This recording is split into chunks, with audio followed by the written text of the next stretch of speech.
A single mother from Buffalo is worried about her son. The 2-year-old was born with a lot of health problems, but after years and years of tests, doctors can't tell the mother why. News 4's Dave Graber's in the studio tonight with more. Dave? Well, Don, Gavin couldn't wait to make his debut in the world. Otherwise, he could have died. Now, since he was born 19 months ago, life for him and his mom, Jennifer, has been a journey seeking answers. But those answers cost money, more than $10,000 for a specific test to finally lead doctors to a diagnosis. You like this? You saw it on... Another day, another doctor's appointment. Good. He's tracking with his right eye. Gavin Arroyo may look small, but he's led a big life in his short 2 years. But when I look at Gavin, I see how far he's come from I don't know. Things could always be worse. Life for Gavin arrived in a rush by emergency C-section. I finally yelled, like, why isn't my kid crying? And the doctor came over, she grabbed me by the face. She's like, Mr. Arroyo, you need to prepare yourself because this doesn't look good. And I passed out. Like, that's the last thing I remember. Doctors noticed problems early on. Others developed as he grew.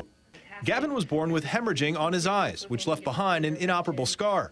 A tethered spinal cord led to scoliosis. He began having seizures last fall. Most recently, in August, he was diagnosed as moderately severe hearing impaired. Right now, his whole world is silent, and all he knows is whatever he's feeling. And yet, there's no explanation as to why. 19 months after being plucked from the womb 6 weeks early, Jennifer sees Gavin as little more than a little boy, her little boy. I also had a vision for my little kid. I had a vision that I was going to carry him to term. He was going to be 8 or 9 pounds. He was going to be fat, and he was going to be bouncy. He'd be walking by now. He'd be talking by now. I don't know if he's ever going to say anything other than mama.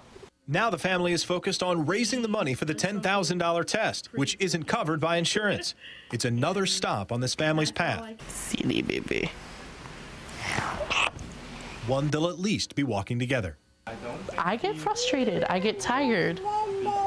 And then this dude comes over and he hits me with the mama and he snuggles me and he smiles at me, and I don't need words, right? We don't need words.